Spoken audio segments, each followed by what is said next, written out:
여러분 안녕하세요. 우리 매일 목욕하잖아요. 근데 이 그냥 씻는 행위, 이 안에 한 나라의 역사가 통째로 들어있다면 어떨 것 같으세요? 오늘은 바로 그 이야기, 한국인의 삶과 함께 계속해서 모습을 바꿔온 목욕의 아주 흥미진진한 이야기를 한번 파헤쳐볼까 합니다.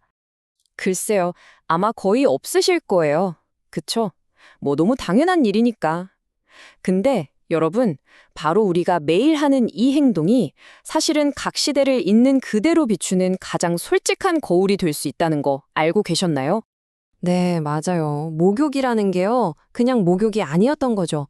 어떤 신성한 의식이었던 신화시대에서부터 되게 개방적인 문화가 있었던 고려, 또 엄격한 유교 질서가 자리 잡은 조선을 거쳐서 지금 오늘날에 이르기까지 이 목욕이 한국 사회의 변화를 정말 그대로 다 보여줬습니다. 자, 그럼 그 시간 여행, 지금부터 저랑 같이 한번 떠나보시죠. 자, 첫 번째 장입니다. 아주 먼 옛날 역사의 시작점인 신화시대로 한번 가볼게요.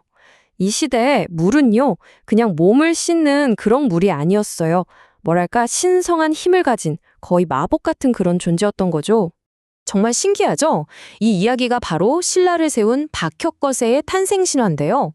여기서 목욕은 단순히 씻는 걸 넘어서 평범한 아이를 완전히 신성한 존재로 바꾸는 그런 마법 같은 의식이었던 거예요. 그러니까 물에 딱 닿는 그 순간 비로소 왕의 자질이 드러난 거죠. 이런 물의 신성한 힘은요, 노힐부득 철화라는 데서 더 확실하게 보여요. 이 사람이 관음보살이 씻었던 물에 몸을 담갔더니 글쎄 미륵존상으로 다시 태어났다는 거 아니겠어요?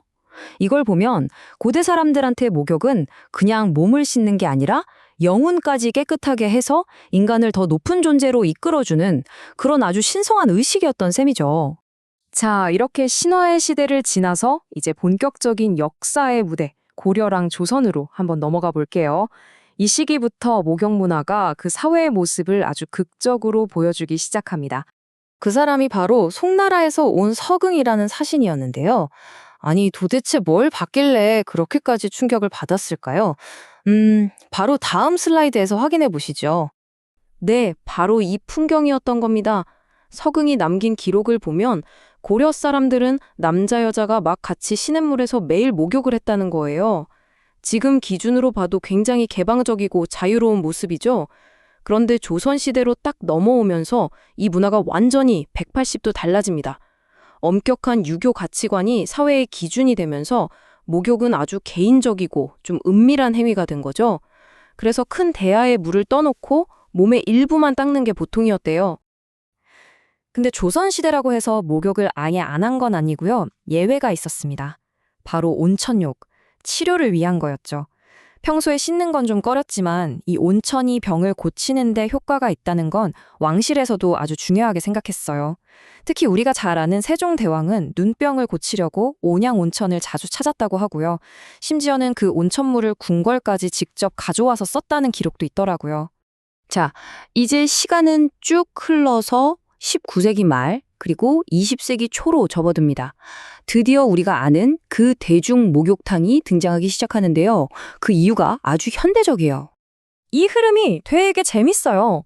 보면 대중 목욕탕의 시작은 다름 아닌 위생 문제 때문이었어요.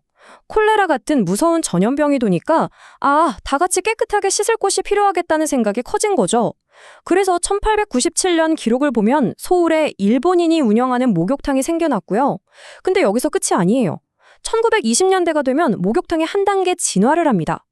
그냥 씻기만 하는 곳이 아니라 막 고급 요리도 먹고 사람들도 만나는 그런 사교의 공간으로까지 발전한 거죠. 그리고 한국전쟁이 끝나고 이제 도시화가 막 진행되면서 대중목욕탕은 그야말로 황금기를 맞게 됩니다. 진짜 전성기였죠. 그리고 바로 이 시기에 정말 한국에만 있는 아주 독특한 문화가 활짝 꽃을 피우게 됩니다. 바로 세신사. 우리가 흔히 때밀이라고 부르는 분들이죠. 이분들이야말로 한국 대중목욕탕 경험의 진짜 핵심이라고 할 수 있고 전 세계 어딜 가도 찾아보기 힘든 아주 독특한 직업이잖아요. 사실 이분들이 언제부터 활동했는지는 기록이 명확하지는 않은데 1970년대 신문 기사에서도 이미 그 존재를 찾아볼 수 있어요. 아, 이 슬라이드 정말 재밌는 내용이 많아요. 이 시절 목욕탕의 특징들을 딱 보여주거든요. 먼저 이태리 타월. 이거 이름 때문에 다들 이탈리아 건 줄 아시는데 사실 부산에서 발명된 국산품입니다. 이탈리아제 기계로 만들어서 그런 이름이 붙었대요. 신기하죠? 그리고 남탕에는 꼭 이발소 의자가 있었고 여탕에는 단골 아주머니들 개인 바구니가 쫙 놓여 있었잖아요. 또 초창기 목욕탕들은 천장이 하나로 연결되어 있어서 남탕이랑 여탕 소리가 서로 들리기도 했다고 하더라고요. 상상이 가시나요? 하지만 그렇게 뜨거웠던 황금기도 영원할 수는 없었죠. 이제 다시 현재로 돌아와서 우리가 알던 그 동네 목욕탕들이 왜 점점 사라지고 있는지 그 쇠퇴에 대한 이야기를 좀 해보겠습니다. 이 그래프를 보시면 모든 게 설명이 되죠. 1990년대 후반에 정점을 찍었던 대중 목욕탕 수가 그 뒤로 정말 가파르게 줄어들고 있어요.